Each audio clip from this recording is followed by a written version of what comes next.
Hello, welcome to the CarCast+Edmunds podcast. I'm Matt, the moderator, DeAndre. I'm here with Steve Ewing. How are you, Steve? Hey, Matt, good to see you. Remind me, what's your title at Edmunds? I am the director of editorial content, so I'm in charge of news, features, comparisons, our one-year road test program, and a whole lot more. Well, welcome. I'm glad you're here. I know Alistair's out today, and I thought it would be fun he and I both thought it would be fun to have you on the show and talk Happy to be about some of the back. cool things that you've been driving recently. There's some good debuts, some good stuff that you've been driving. Um, okay, so before we get into that, Bet Online, it's that time of year you can head to the track for the first leg of the Triple Crown. The Kentucky Derby is here. Bet Online is the world's most trusted betting platform and your number one source for all your Kentucky Derby info and sports betting action with the largest selection of odds on everything from the NBA and NHL playoffs to MLB, UFC, and boxing. BetOnline has you covered for all your online wagering info. In between the games, you can head to the BetOnline casino for all their top Vegas style games, including poker and their live casino. The whole gamut's there at BetOnline. The game starts here. First of all, you did a road trip. You did a cross country trip and a Yeah. Toyota Tacoma. Although, is it yours? Or did you pull that from the fleet? Because No, so it's funny because everyone that I talked to was like, "Why are you doing this in a Tacoma?" And yeah. really, it was just a logistical choice more than anything. We have a Tacoma in our one-year road test fleet that Toyota lent us, and the loan is over. So I thought, oh, if I drive it from LA to Michigan, which is where I have friends and family, I can just give it back there, and that way I can fly home instead of having to drive to Detroit and back. Okay. But I'll also say I did a road trip in the Tacoma last year, this exact same Tacoma, and it's so much nicer than it used to be that it's really not a bad truck for a long drive. Yeah. Our truck is the TRD off-road model, so it's got the all-terrain tires, which are a little loud on the freeway, and Yeah. I didn't really see above 19 miles per gallon at any point, and we don't have the hybrid engine in ours, but it's still just such a nice, solid, comfortable truck that, I had a friend and I driving this thing across the country, and we would do 10, 12-hour days with no fatigue, no problems. Now that version, the off-road version, probably has even a little bit nicer suspension, just more of a more compliant suspension. I was talking to somebody as well. He's been waiting for a long time. Had the the f- the Lincoln version of the F-150, if you remember Oh, that some the years the ago. Mark LT? Yes. Yeah. And just he's one of these guys who just drives the vehicles until they just don't go anymore. So he gave it a good run, and then they started just like putting money into it and it just wasn't worth it. And he's an older guy and he just kind of had this big crush on the Raptor. He's just like, it's just cool. I just like it. And I go, you're never going to go off road. And he's like, no. And then he was like, is it comfortable? I go, it's probably the most comfortable F-150 because the suspension is so nice in it Yeah. and it's built for that kind of stuff. And I said, and you don't really have to kind of worry about, taking the turn too sharp and maybe you kind of hit the tire on the curb because it's all tire in the back. It's not riding on 22s or something like that where you're going to hit the rim.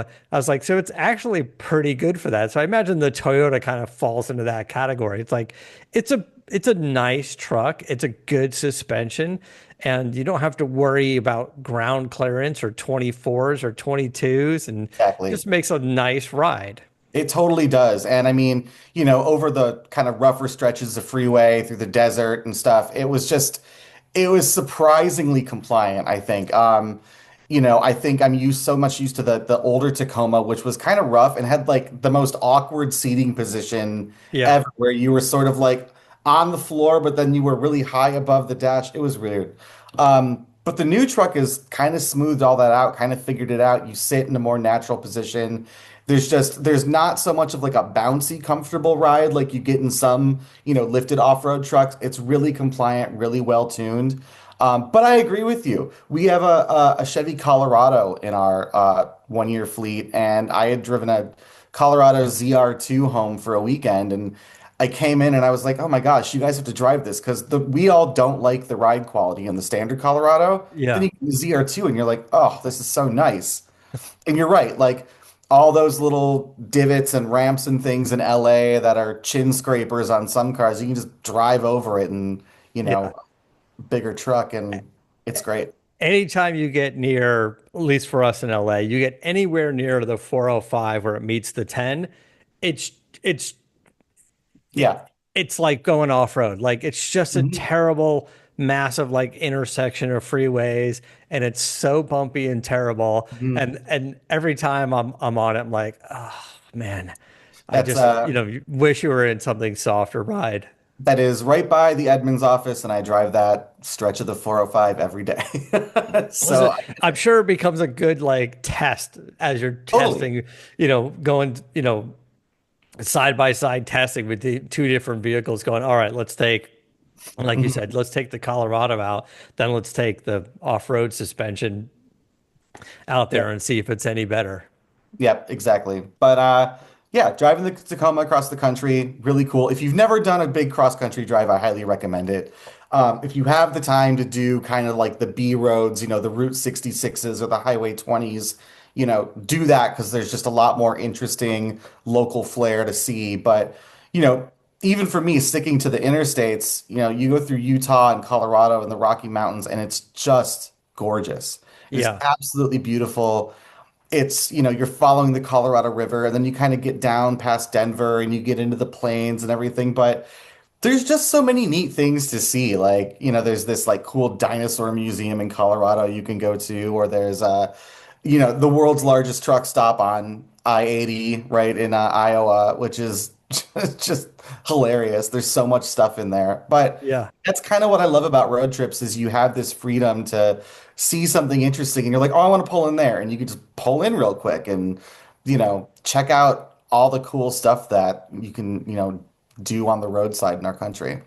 Did you guys just stick to the road? Did you go off-road at all? Did you do any camping? Did you do like a night in a tent or any of that Did or no? not do anything cool like that. I think my closest thing to roughing it was staying at a pretty dismal Motel 6, which felt like roughing it, that's for sure. Yeah.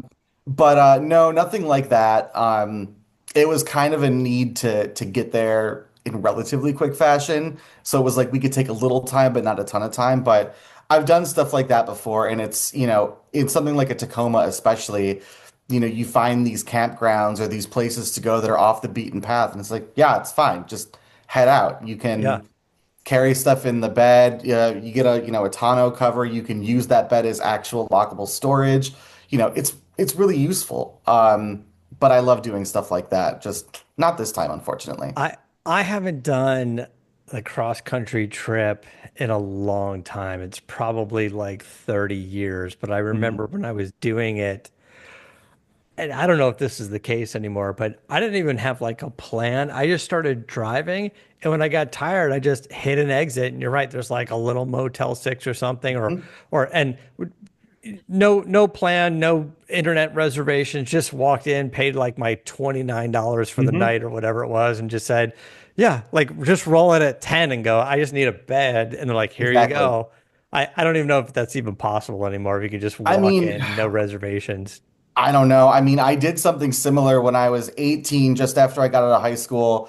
Some friends and I just decided, like, yep, we're doing it. And we drove from Detroit to San Francisco in my 98 Ford Escort, which was a terrible idea. But yeah, it was like we'd all trade off driving. And when we got tired, we'd either pull into a rest area and kind of like take a nap in the car or, pool our money together, like, oh, there's a Comfort Inn and we can Yeah. get a room for $30 or something. I mean, I assume you could probably still do that now, but yeah, like the way I planned my trip out was, okay, here's about how long I want to drive each day. Here's a town at like that, hour point. I'll just find a hotel there, make a reservation, and that way I have a room to, end at, and I'm not like looking around searching for something if the hotel doesn't have vacancy, whatever.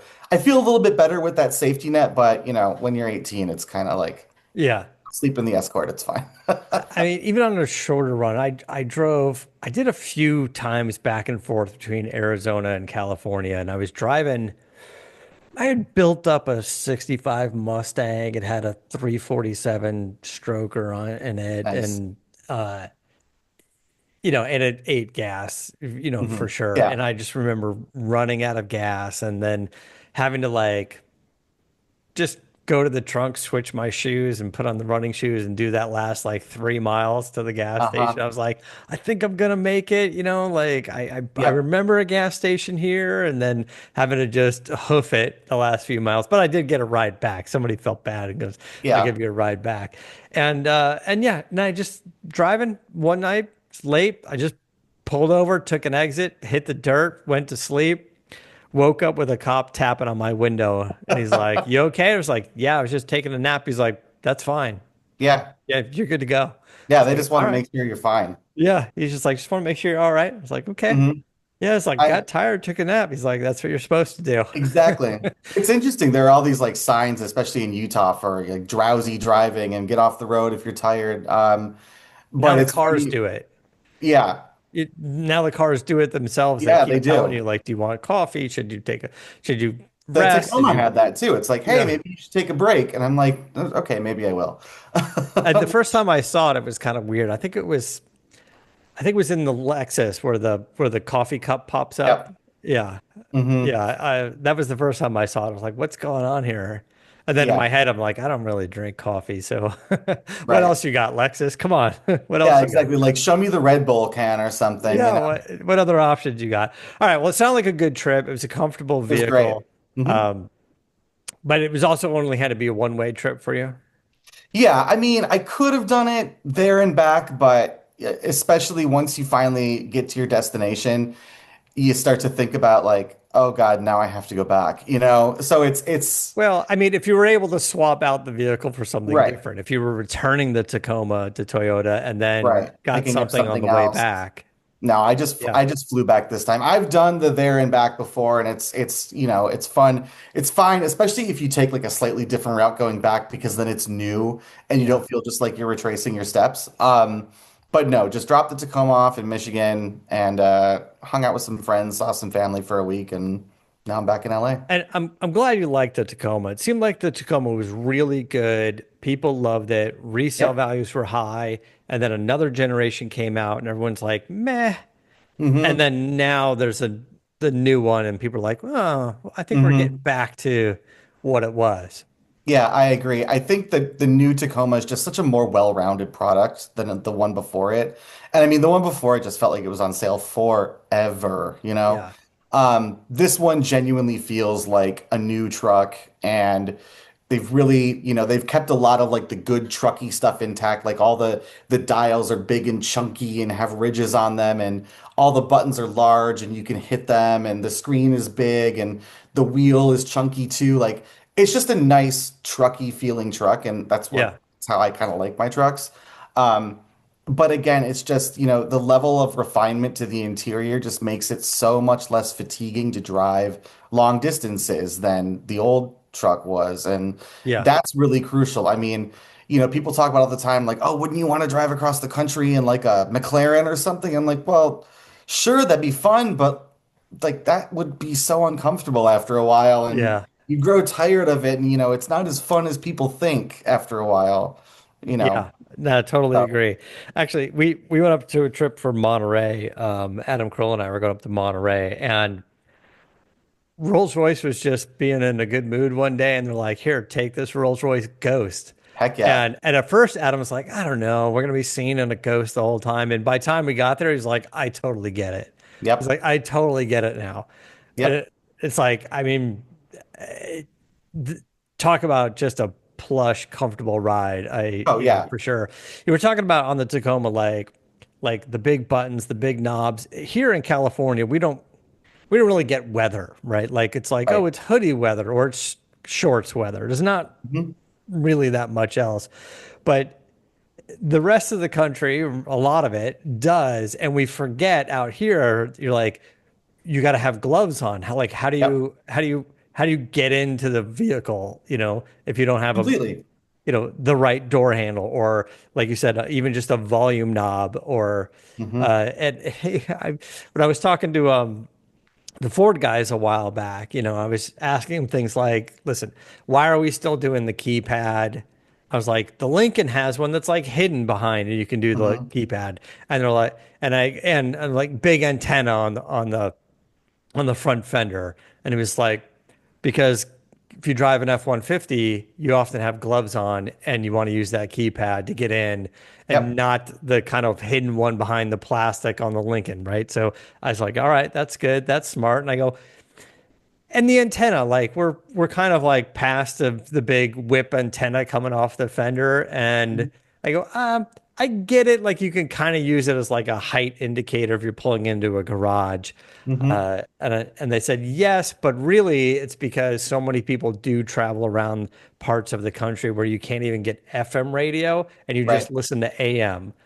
And it's like, all right, well, I guess that does make sense, right? Yeah, completely. And I mean, I grew up in Michigan. I am familiar with all this stuff, and it's funny talking to, people in my office in Southern California sometimes, and I'm like, oh man, the rear defrost on that car really stinks. And they're like, when would you ever use that? Like when you walk out in the morning and your car is covered in ice and snow, like Yeah. that's when you would use it. And they're like, oh right, I forgot that that's a thing that happens. Yeah, But that's the yeah, thing. I mean, trying to get into a car with big gloves on is in some cars kind of a hassle, but Yeah. in something like a truck, F-150, Tacoma, whatever, you've got to make it easy to use. You've got to have, these big, nice knobs that you can control. And I mean, not even just for cold weather glove situations, but like construction workers. You think Yeah. F-150, you think tough jobs, job sites, etc.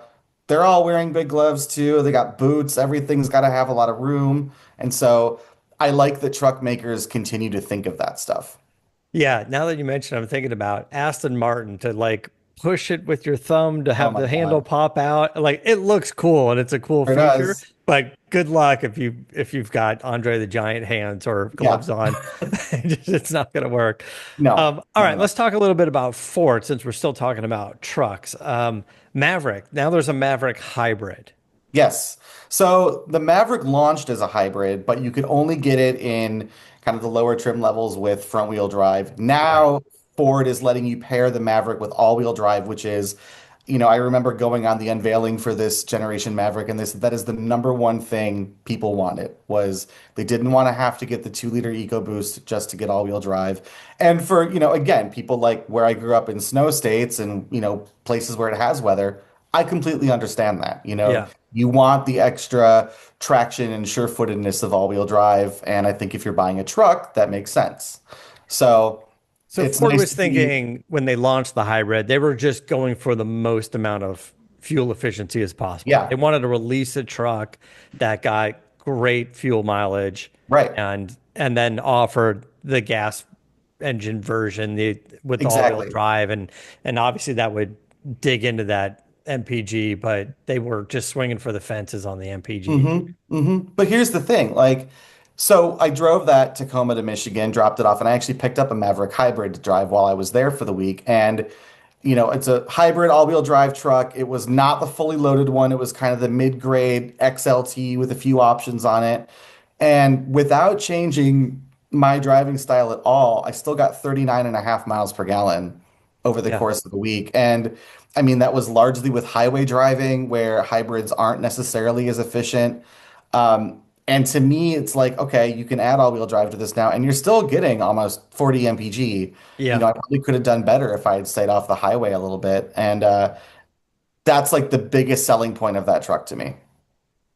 Yeah, I think it was a good idea to do the all-wheel drive hybrid. There's going to be some outlets on it as well, where you can plug stuff in. I believe that might have been there already, but it's always a good feature because I have a F-150 Lightning and I Mhm. actually use the outlets all the time. But in a Oh, yeah. kind of a funny way is we're in an apartment complex and I have another car. I have a 2021 Mustang Mach 1 Mhm. down in the garage, but there's no outlets in the garage. So I Mm. often park the Lightning and use it for the battery tender and Oh, put it nice. on the put it on the Mach 1 there That's so I could get the battery. So that's how I use the outlet the most is to charge the battery in the other car to that's keep the awesome. tender alive. Um, the uh, the Maverick Hybrid, what's the power output? Have they changed it? Is it exactly what it was before? No, it's the same as it was before. I can't remember off the top of my head. I want to say it's 195 or 200 horsepower. It's not quick by any Yeah. means.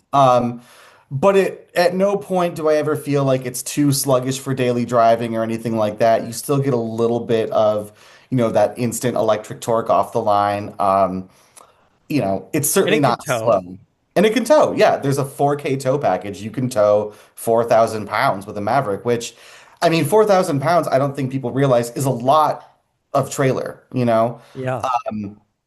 That's a good size U-Haul. That's a couple of jet skis. It's a small boat. 4,000 pounds Yeah. really isn't a huge, demerit. And it kind of goes to the argument with the Maverick of like, how much truck do you really need? Do you really need an F-150 or are you only doing truck stuff some of the time? Do you really need a Ranger?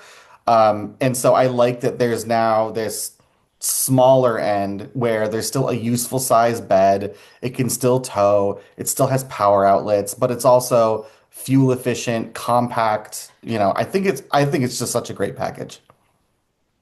What's the price range of the Maverick these days? So that's what's kind of interesting is when the Maverick launched, Ford was really, really, really beating down this like it starts at $20,000, which I think it was like 19,995 before destination, which was kind of like you can't really say it starts under 20 grand, Yeah. but whatever.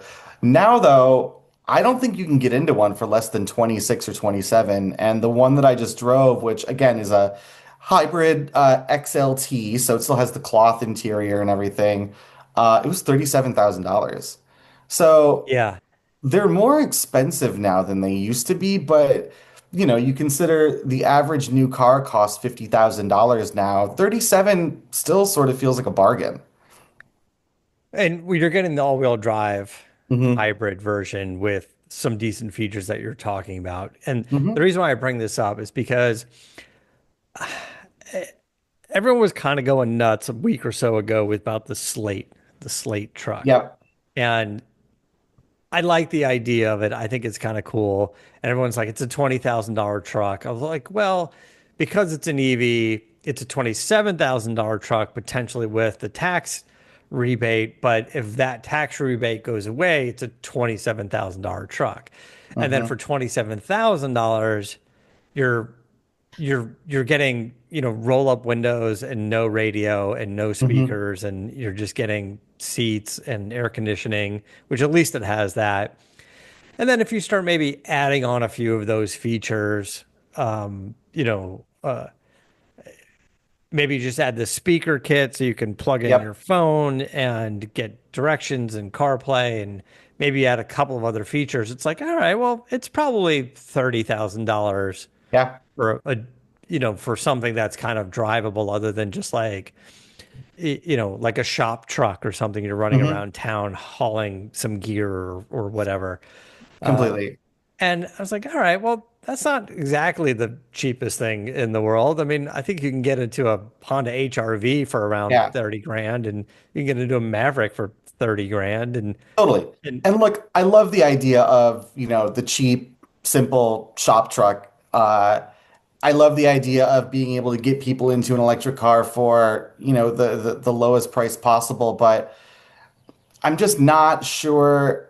I think this late could be a really big deal if people catch on to it and people are interested. But I mean, I think that people need to realize, like, look, yes, you're getting an electric truck for potentially as little as $20,000, but like you're not getting a nice truck necessarily. Like yeah, it's not big, it doesn't have features, it doesn't have a ton of range. I like it in theory, and I like that there are automakers who are thinking on that end of the EV spectrum instead of just coming out with, $100,000, 9,000 pound Hummers.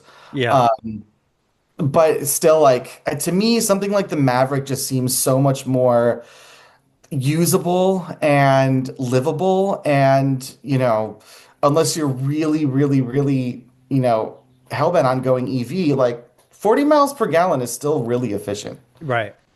Yeah. So And you're talking about, at 37 grand, a nicely equipped one with all-wheel yeah. drive. You don't have to get the all-wheel drive. You get the front-wheel drive. You can strip Mhm. some of the features. You can get that price down. And the thing about the Slate too is in my head, I was keep thinking like shop truck, work truck, but their pitch was more toward consumers going, you can get in this thing, it's inexpensive, you're good to go. The only the only way I see that making sense to consumers would be,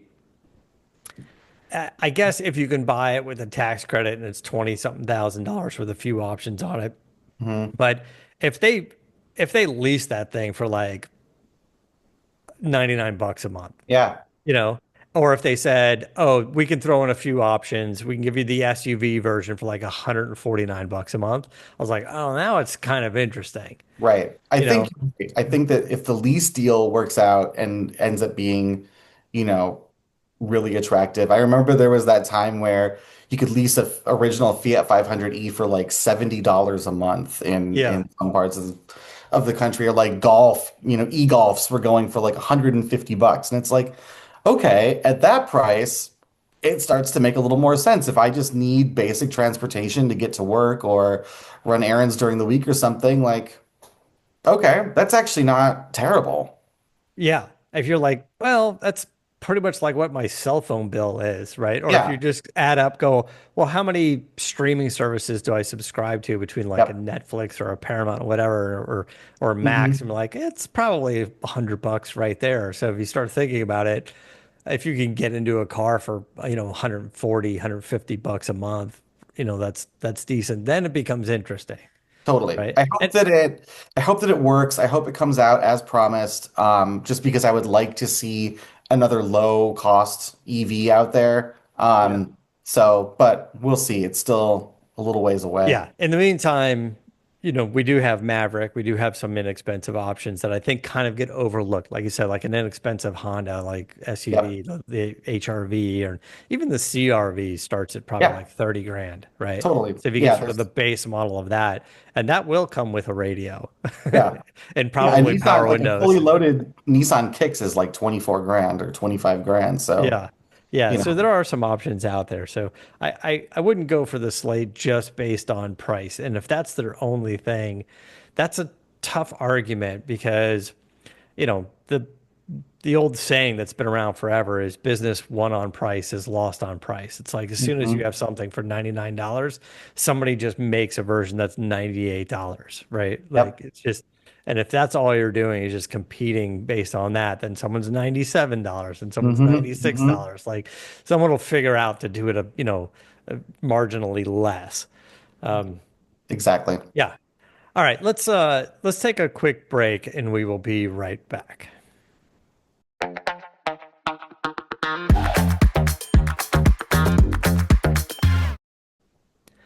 Okay, so that's it with the truck stuff.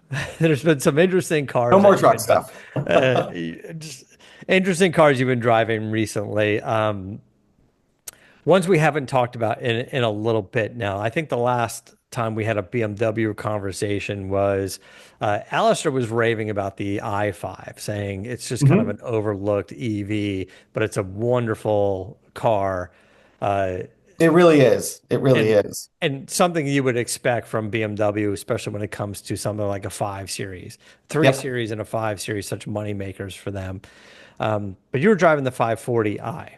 Yeah, which I think people kind of forget that there are other gas versions of the 5 Series out there. People tend to go to either i5 or M5 because Yeah. those are sort of the two ends of the hotness spectrum. But BMW offers the four-cylinder 530e or 530i and then the six-cylinder 540i. So it actually feels like a very traditional BMW package. You've got mid-size 5 Series sedan, straight six engine.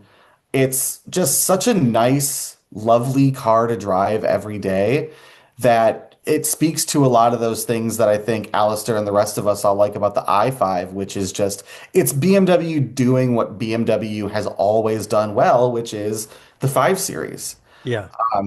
540i, so you've got it's a turbo inline six, all-wheel drive. Uh, it's quick. It's If you, only all-wheel drive? I believe for the time being, it's only all-wheel drive in the US. Okay. Um, there's also, I forgot, there's a plug-in hybrid version you can get now too, but that's still a little more complex and closer to i5 territory. But driving this 540i around, it just reminds me of all the great 5 Series models from the past, where you've got this easy, effortless power. It doesn't feel super heavy. It's quiet, it's refined. It's just such a nice car that you could drive every day.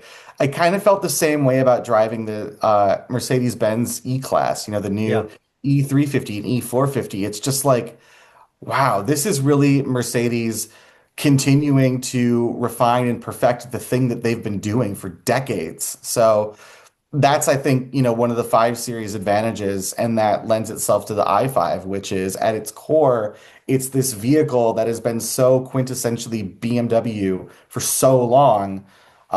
It's just nice to be back in a gas-powered 5 Series that just feels like a really solid, the old executive saloon commuter. I really like that Something car. that you expect BMW to get right. Exactly. And it's also nice to be in a car from a company like BMW, which is trying a lot of new things. There was the iX, and the M5 is a little bit different, and they took slightly a different approach with the 7 Series, and the 5 Series just feels like a little bit more true to form. I think the people that have kind of said, "Oh, BMW is not the same anymore. BMW's, going off the rails. It's lost its way." It's like, well, not really, actually. And the 5 Series is proof of that. They've taken some more risks with the cars that aren't their conventional, their 3 Series, their 5 Series, right? Yep. If with their EVs and their hybrid, V8 hybrid, I think someone in my neighborhood's running around and is the XM. Oh, the XM. Yep. And And first of all, it was loud. He was driving it around, and I think the way he was driving it, it sounded like it had like a paddle shifter, and he was holding the gear in it to Both. give it a little Uh-huh. bit. Yeah, and I don't know if he was just got it and was just trying it, just playing around with it. Right. But yeah, just going kind of slow, but like at a higher RPM around here. I was like, oh, that Mm-hmm. thing's kind of loud. I don't know what he's doing, or maybe he just didn't know how to drive it. It could have been that Either too. way. But right, there's some risky things there. I think that Mhm. BMW's been experimenting with, which I don't think something like the XM was highly reviewed anyway. It's not a No, and I don't think it's selling well either. yeah. But it's good to see that BMW, like I said, isn't doing this with all of its products. You still get in a 3 Series or a 5 Series, and you're like, yeah, okay, like that's a nice car. Yeah. It feels, I hate to use this word, but normal compared to a lot of the other stuff that's being put out there. And it's just, I don't know, there's something about a straight six engine in a 5 Series platform. Just like I could drive that thing forever, and it would just be so comfortable and so nice and so easy. What kind of power, if you recall, does the Turbo 6 make now? I want to say it's about 370 horsepower. I don't think it's quite at 400 yet. Um, And so it's enough. It's more Yeah. than enough, honestly. At no point does it ever feel slow. There's mild hybrid technology built in now, so you got a much nicer, smoother start-stop system. There's like a little bit of supplemental boost to get you off the line. Uh, it's going to be more power than I think than most people will ever need or use, but it just feels so good, and it just feels so rewarding to drive. What kind of price ranges are the 5 Series in now? They're getting expensive. I mean, you look at something like an i5, and a loaded i5 will touch $100,000. I think a 540i, you're kind of still in that, 80, 90 range. The Yeah. base models are kind of in like the 60, 70 range. You know, they're not cheap cars, but they're not quite as expensive as a similarly equipped E-Class, which it's easier to push an E-Class up over $100,000 than it is a 5 Series, Yeah. which is nice. But I mean, yeah, these certainly aren't, it's a mid-sized car, but not a mid-sized price. It's interesting because when you look at Mercedes, like Mercedes had experimented with some entry level vehicles, but Hmm. I think they're kind of going back to the original direction of going, we need to be a high end, at Totally. least here in the United States. They just need to get away from the real tiny, inexpensive. I mean, there's a few, but I just don't think Yeah. Well, that's and their we'll see market. because Mercedes just came out with this new scalable platform that can support gas and electric, but it's launching in the new CLA, which will be the new compact sedan. That'll spawn a GLA and a GLB SUV. There'll be electric versions, and Mercedes is kind of, putting a lot of effort and a lot of resources into making this small car platform really appealing. But, I guess we'll kind of see. I remember when the CLA first came out, like, 15, whatever years ago it Yeah. was. Mercedes was doing this big job of touting like it's a $29,000 Mercedes. Yeah. It's a $29,000 car. And then I remember one showed up at my office for testing, and I went out and I get the window sticker for it, and I'm like, this is a $55,000 car. Like, it's like, okay, yes, this thing starts at 29 grand, but are people buying those? And like, can I drive that one? Because I want to see what See if that's like. if it's anything, but you're right. It's like that's not the one that No. Mercedes buyers are buying. And I get it. They're like, oh, we're going to get new customers to Mercedes. Hmm. We're going to get younger customers that want a more affordable Mercedes. And then over time, hopefully they grow into the other vehicles, Right. Yeah, right? that's sort of the plan is like you get a CLA, you step up into a C class or an E class or a GLE, whatever. I mean, Yeah. that's the hope with a lot of OEMs. Ford thinks you get into a Maverick, then you get into an F-150 or, Yeah.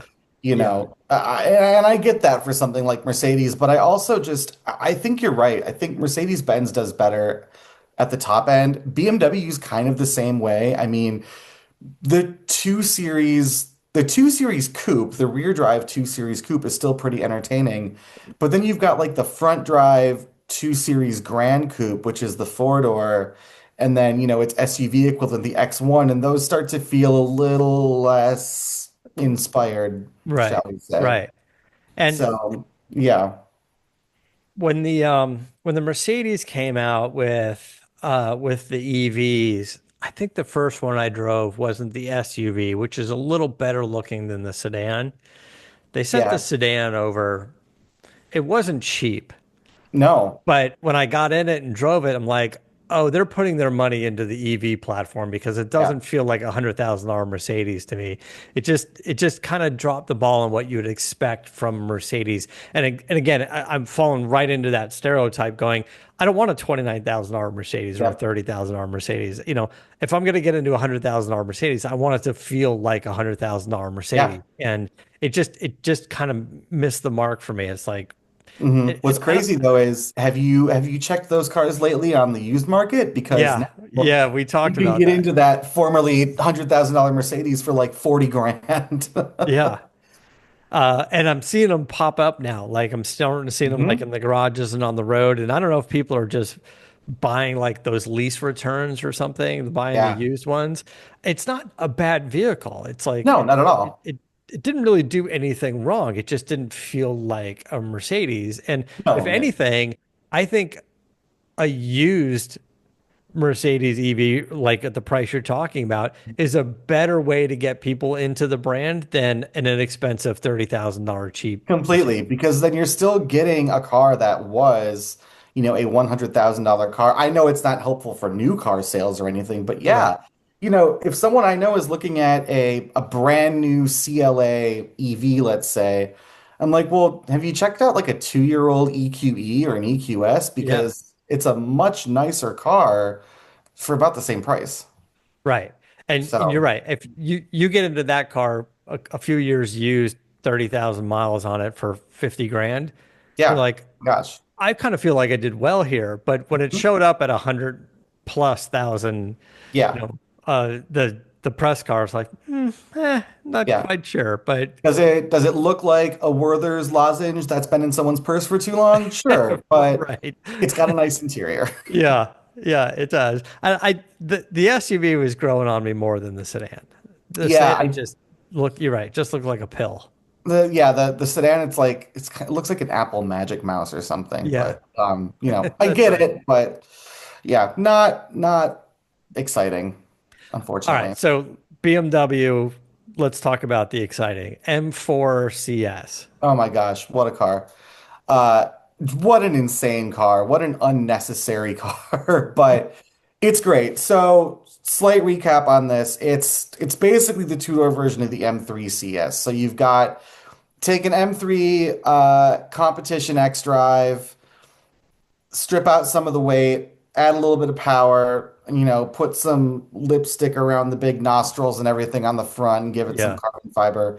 Uh, and it's pretty extreme. But then you drive it and it is such a rewarding vehicle to drive fast, you know. I, I, I in my head, I'm picturing um like I drove, I don't know, like the last time I drove like the lightweight stripped down Mhm. that everyone was buzzing about was like the Alfa Romeo 4C and Yes. and I was like, "Oh, this is cool. I'm a fan of Alfa Romeo. I like what they're doing. They're kind of going after Lotus with this thing." And I Mhm. drove it and I was like, "What a loud, bumpy, uncomfortable little vehicle." Right. And so I think the difference is, with the last or the pre-refresh M4, BMW did the CSL, which was extreme use of carbon fiber, no back seats, anything that wasn't necessary was gone. This is a little more, you could theoretically drive this every day. It still Right. has adaptive dampers and it's got a really nice stereo and it's got those big grippy seats. And it's relatively quiet inside. It's not punishing like, a CSL or like a 4C or, any of those kind of like track prepped cars would Yeah. be. It's Yeah. Okay. still it's still something you could live with. But what's interesting is right before we had this M4 CS come through, we had just a base M4. So M4 coupe, rear drive, no competition, and it was the six-speed manual. Interestingly enough, it was also painted in that Porsche shade Ruby Star Neo. So it Okay. was like a pink M4, which I kind of loved. But, driving the CS around, and I'm like, I get where this would excel. I get that if I had, the base M4 in this car back to back on a track, the M4 CS would outrun it every time. Yeah. I can see that. I can feel that. But every time I would get in the base M4, I'm like, I think this is all I ever want. And it kind of makes me ask the question, you know, is the CS really worth it compared to just getting a competition X drive, which I mean, we've put the Comp X Drive M3 and M4 through U-Drags, through our testing, through everything, and they continue to punch way above their weight and Yeah. are super impressive. And I don't know that I need all of the extra flair and, all the extra just, pomp and circumstance of the CS. I like the gold wheels, but I don't need them. Yeah. Right. Well, I think you have to have that offering given that audience. Mhm. Like, you can get the Porsche GT3 with the huge wing or whatever. You can get the Touring, which is the subtle Yep. version, but Yep. still it's just like a lot of people go for the big big look at me status of Yep. it. And I get it because it's a cool car. And I think the BMW, the M4 CS as well. Is this does Edmunds own one of these now or was this No, a we press just car? we just have it in for testing. And the other thing I was kind of thinking about with it, especially compared to like a base M4 is, the CS is just under 125 grand before you start to add stuff to it. And you can get a really nice M4 comp X drive for, 25 grand less than that. Yeah. I just that would be such a hard sell for me. But you're right. Like they kind of have to. Like I get why there's an M3 CS. I get why there's an M4 CS. I get why there's going to be an M2 CS and an M5 CS. I Yeah. understand why these things exist because people that have money will buy them. And it's, you have to kind of take your mind out of that rational thinking of like, does this financially make sense? Um, but they're just cool cars. That's the other Yeah. thing. It's interesting with the M5. Have you driven the M5 yet? I The have new driven the M5. the new M5? Is it as portly feeling as everyone says it is? I mean, in my head I'm going everyone's going, here's a new M5. It weighs a ton. I go, I Mhm. understand, but also it's an M5 and it's BMW, and you know they're going to do Yep. some things well, Yep. and it's going to put down some decent numbers. The So, M5 does not feel as heavy as it is. That's not the thing that you think about when you're behind the wheel of it. It's less the physical weight and more I don't know, everything just feels really big in that car. And I mean, don't get me wrong, it's a large vehicle, but like you really feel like you're taking up the whole lane and you really feel like you've got this big machine with this big steering wheel and these big seats. It doesn't quite feel as, form-fitted as the M5 maybe used to. And I think that's what people are saying when they say it feels heavy and fat and all this. It's incredibly capable. It's super yeah, quick. We took one out back to back with our old long-term i5 M60, and the M5 just pulls so much harder through corners and just like on a straightaway, the M5 is gone. yeah, It's a big, fast rocket of a car, but it's less of this like nimble sports car, and it's more of just like this fast, big grand tourer. right. And I think if you realize that that's kind of what the M5 is now, it's not bad at, its mission. It's not failing at being a good vehicle. It's straying a little bit farther away from what we think of for an M5. It's like a Dodge Charger Hellcat, but the German finesse, the Yeah, sophistication version totally. of it, right? It's that. Totally. But it is their muscle car in a sense. Completely. You know, And yeah, I mean completely. And it drives as such. And again, it's a large vehicle and I don't know. I don't think I dislike it as much as other people have. I think that it's a car that the more time you spend with it, you kind of grow to appreciate it a little bit. You need to drive it for more than a day. yeah. But it's just I don't know.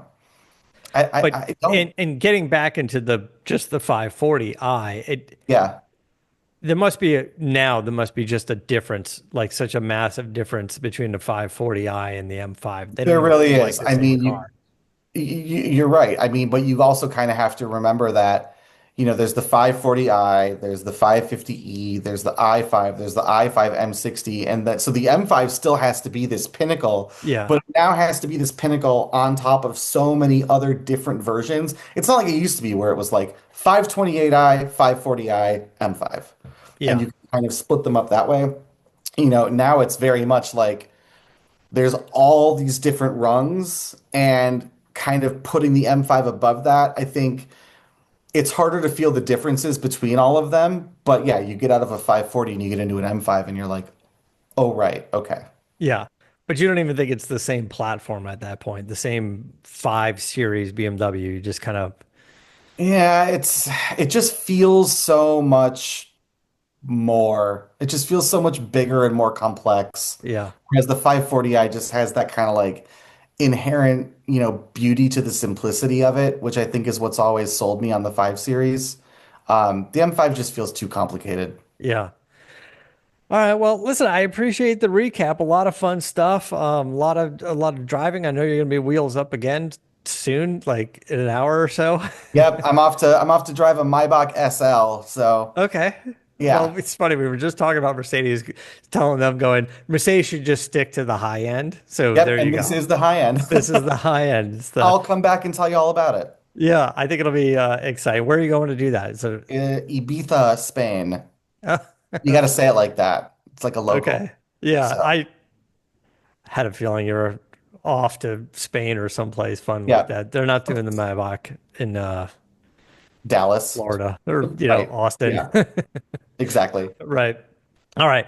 Uh, Steve, thanks so much. I appreciate it. We will catch up with you again soon. Sounds We'll great. have Alistair back next week, or maybe not. I don't know. We'll see. Who He's knows? on vacation. Maybe he's just done. We'll see. Well, I hope he enjoys Hawaii. I hope so too. All right, guys. Thanks so much for listening. Until next time, keep the air in the spare and the bag in the wheel.